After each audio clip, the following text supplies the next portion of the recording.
Well, good day. I thought I'd just read you an example of where I get this crazy idea that Carl Jung's psychology and philosophy is incredibly, incredibly influenced, profoundly influenced by Nietzsche's um, insights. And just to give you an example, this is one half of the book that I showed you yesterday.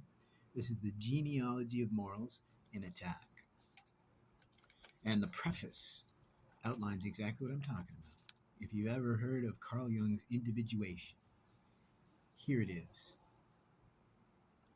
We, knowers, are unknown to ourselves, and for a good reason. How can we ever hope to find what we have never looked for?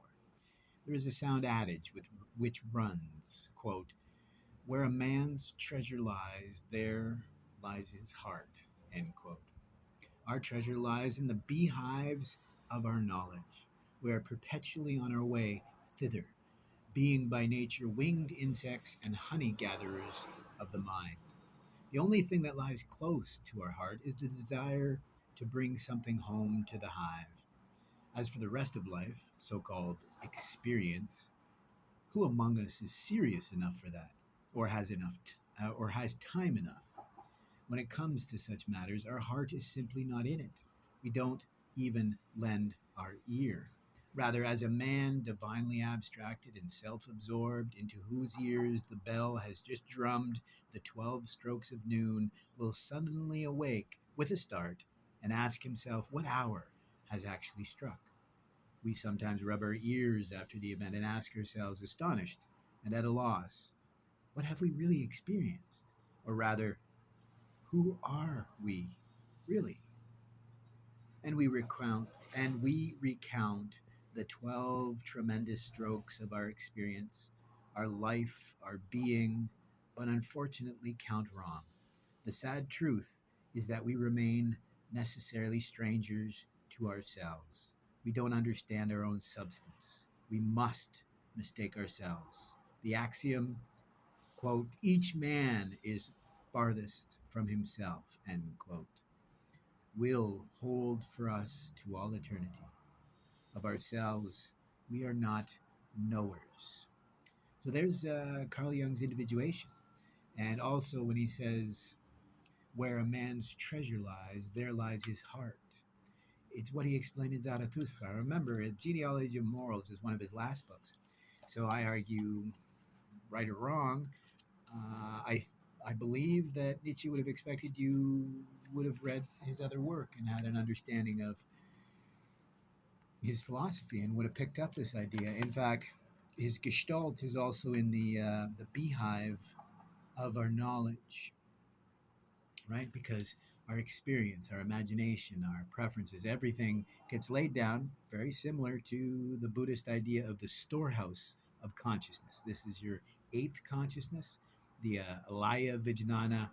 It happens to simply be a place where we store these little seeds of self. They're called bija. And it's just a configuration file of the mind, similar to computers and technology.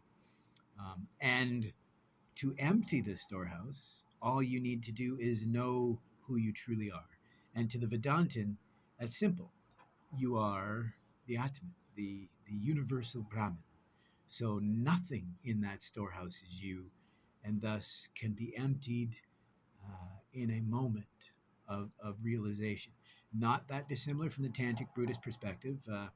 They see it from a different perspective. They see that this individual, these identities, these pieces that we store, that Nietzsche calls the beehive of knowledge or of mind, is simply constructs built over years. And to the Buddhist, you simply stop attaching to these beliefs of individuation, to use Jung's, right? So he is talking once, just like the Buddhists will talk about the duality of non-duality.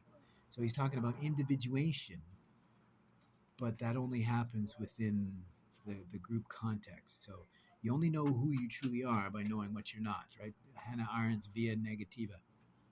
But in reality,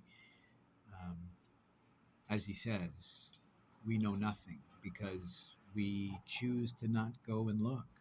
You can see the Greeks' influence on Nietzsche, right? Nothi sota, know thyself. So I love that. I love that idea that each man is farthest from himself. Right? You can know others much more easily than you can know yourself. So on that, have a fabulous Friday, Junior.